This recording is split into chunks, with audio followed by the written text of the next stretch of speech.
राजेश कच्छप जी। अध्यक्ष महोदय, जो हमारा सवाल है महोदय, ये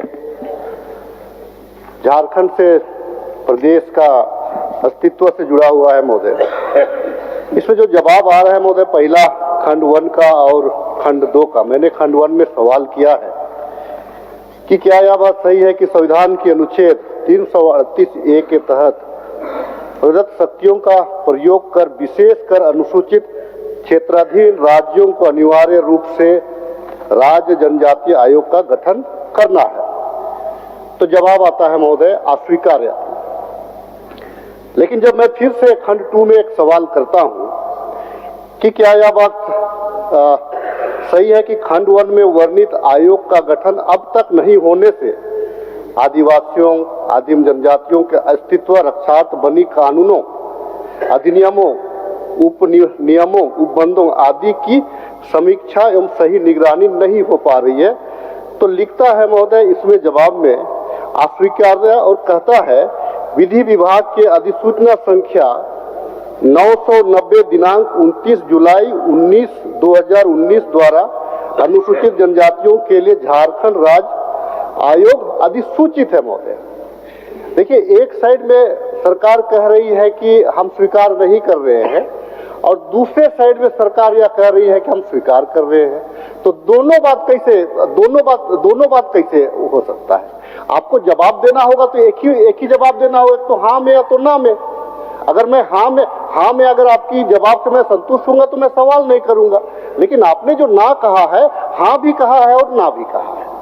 तो मैं माननीय मंत्री जी से पूछना चाहता हूं कि चूंकि राज्य गठन इसी उद्देश्य से ही हुआ है, इसी जल जंगल जमीन भूमि आदिवासी मूलवासी इनकी रक्षार्थ हेतु ही प्रदेश का ही निर्माण हुआ है। और इसमें जो है कि कानून, क्योंकि यहाँ पे ऑलरेडी यहाँ पे कानून है भी, फिर भी जो जवाब आया है उसके बारे में फिर मैं जानना चाहता हूँ। माननीय मंत्री जी, कौन जवाब देंगे? हाफिजुल जी, किनका जवाब है? अनुसूचित जनजाति, अल्पसंख्यक एवं पिछड़ा वर्ग कल्याण।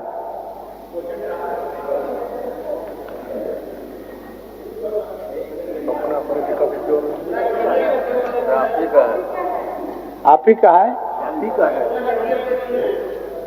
बाद में सर 338 अनुसूचित जनजाति आयोग के विषय में क्वेश्चन है। जी जी जी। तब तक आप देख लें, हम आगे ले लें। हम दे रहे हैं सर, ठीक, जवाब दे रहे हैं। ओके, ठीक, बहुत धन्यवाद। चलिए, ये सर आर्टिकल 338A पर राजेश जी, माननीय विधायक जी क्वेश्चन करे हैं। तो ये एक्चुअली राष्ट्रीय अनुसूचित जनजाति आयोग का गठन करने का प्रावधान आर्टिकल 338A के तहत है। तो वो मैंडेटरी नहीं है कि राज्य में हो, लेकिन हम लोग उसको लास्ट टाइम 19 में स्टेट विधानसभा ने उसको ओके करके और ले आया है सर। हम जानते हैं इसको, अनुसूचित जनजाति आयोग आदिवासियों का अन्याय, शोषण, अत्याचार को मूल्यांकन करेगी। इस बहुत इम्पोर्टेंट ये आयोग है, और इसीलिए ये बहुत जल्दी इसका, चूंकि नियमावली बनना शुरू हो गया है महोदय, नियमावली बनना शुरू हो गया है, और हम लोग इसको बहुत जल्दी करके 3 महीना के भीतर नियमावली भी बन जाएगा, और उसके बाद अगला सत्र आने से पहले हो सकता है कि आयोग का गठन हो जाएगा महोदय। ठीक है राजेश, आवश्यक है। ठीक है राजेश जी, एकदम बहुत सकारात्मक जवाब। मंत्री जी, बहुत सारे सवाल हम लोग लाते हैं, और खासकर हो गया राजेश जी। मैं आप खाली धन्यवाद दे दीजिए।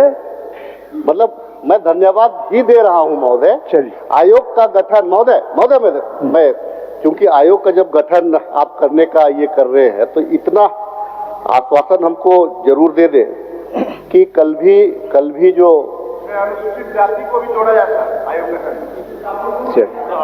वो कल जो है माननीय विधायक श्वेता सिंह का भी जो सवाल था महोदय, तो उसमें था क्या कि ये भूमि वापसी का भी मामला था।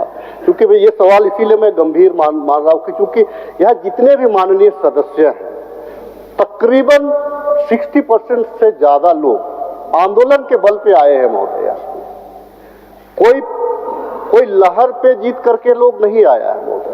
जल जंगल जमीन वहां की जो नेचर कैरेक्टर के आधार से जीत करके आया। मान्य सदस्य और दूसरे लोगों का सवाल है, इसलिए आपका जो भी पूरक है आप पूछिए और उसके बाद आगे बढ़ने। अच्छा, ये मंत्री जी ये आश्वासन दे दे मुझे। चलिए, आपने जवाब दिया कि काश्तकारी अधिनियम 1908 है, काश्तकारी अधिनियम 1876, 1949, 1911, 5th शेड्यूल या कुल्हान अधिनियम है। तो दीपक दा को मैं तो आप जो विधायक थे आपने तो नगर निगम से कुछ भाग को आपने कटवाया, लेकिन चूंकि आप सरकार में हैं तो भैया अगर आपने कटवाया तो मैं तो दक्षिणी छोटा नागपुर से हूं, तो मैं तो चाहूंगा ना कि आपने जो कराया वो हमारे क्षेत्र में भी हो, इस दक्षिणी छोटा नागपुर में भी ये लागू हो। जिस प्रकार से पिछला आपने अंबा प्रसाद का जो सवाल था उसमें उसको आपने जमीन वापसी किया, तो मैं भी चाहूंगा कि यहाँ जो विस्थापित है उनको आप जमीन वापसी कराएं।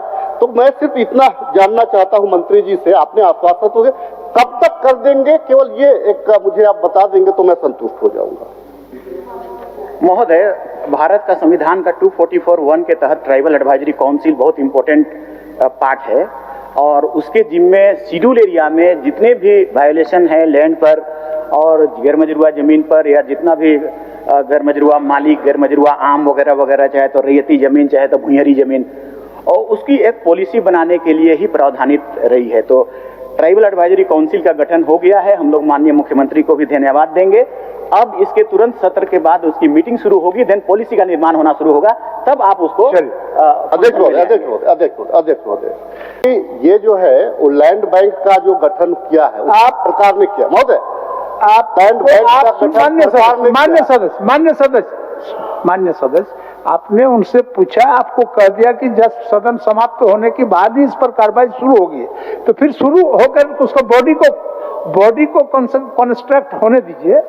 चलिए, ट्राइबल एडवाइजरी काउंसिल फंक्शन में आएगा तो फिर बात आपका और आगे बढ़ेगा। फंस जा रहा है ना महोदय, फंस इसीलिए रहा है कि जो लैंड बैंक का जो निर्माण हुआ, टीएससी ने लैंड बैंक का निर्माण नहीं कराया, उसको सरकार ने किया है और आप टीएससी की ओर ले जा रहे हैं। तो क्या लैंड बैंक को आप समाप्त करना चाहेंगे? इसका मतलब टीएससी भारत का संविधान ने आदेश दिया है, वो इस एरिया का ट्राइबल लैंड का हर लैंड पर इंटरफेयर कर सकता है, क्यों ना आपका गैर मजरूआ हो या वो लैंड बैंक बनाया हो, एवरीथिंग पर। इसलिए हम लोग पॉलिसी बनाएंगे और पॉलिसी बना के क्वेश्चन करेंगे, पूछेंगे। तारांकित प्रश्न